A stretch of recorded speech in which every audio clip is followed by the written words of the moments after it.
Hey, this past week I have heard complaints from people about ice boxes, complaints about microwaves, complaints about building administrators trying to save money by turning off the lights somewhere other than the classrooms.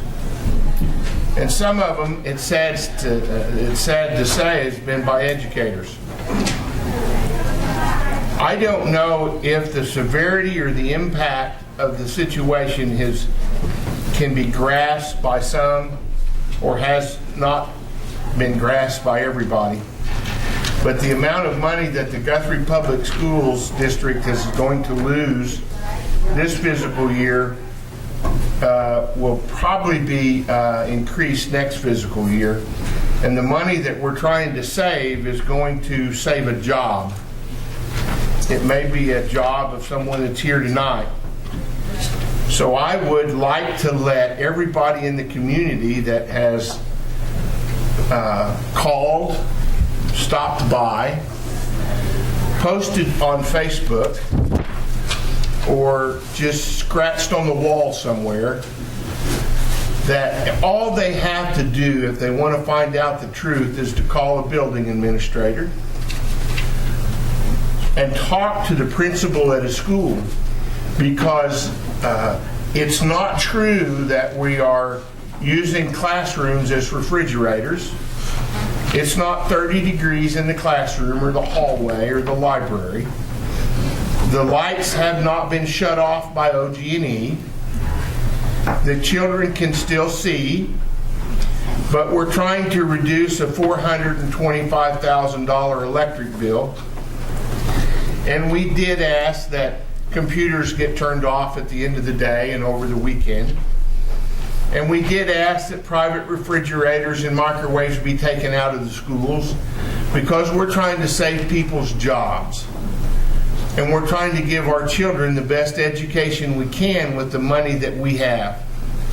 If you want to complain about the money that the Guthrie Public Schools doesn't have, drive down Highway 35 to Lincoln Boulevard and just pick one of those guys out that works down there in the Capitol and let them know what you think.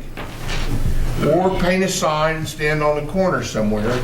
But to make up falsehoods and put on Facebook, or cowardly hide behind mistruths or lies, isn't the way to resolve something about what's really going on.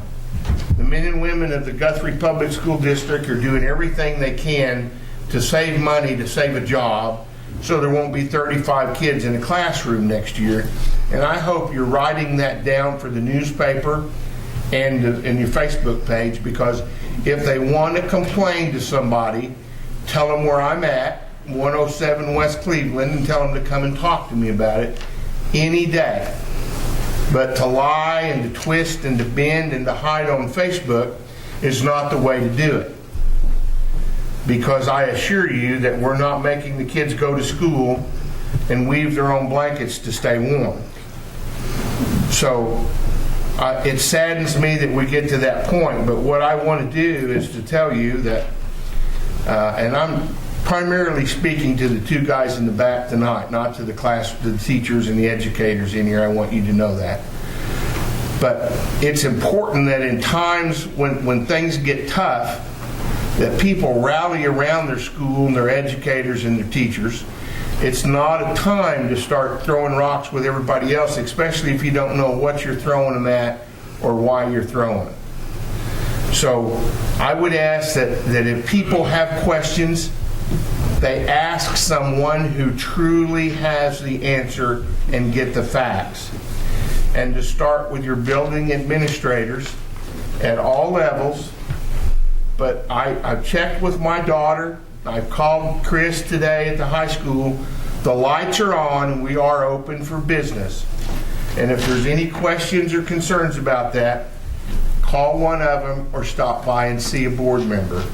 But this stuff about we're freezing kids and we've turned off the lights and we don't have the money to operate is a bunch of bull. And that's all he'd let me say was bull, because I had other things I would like to say.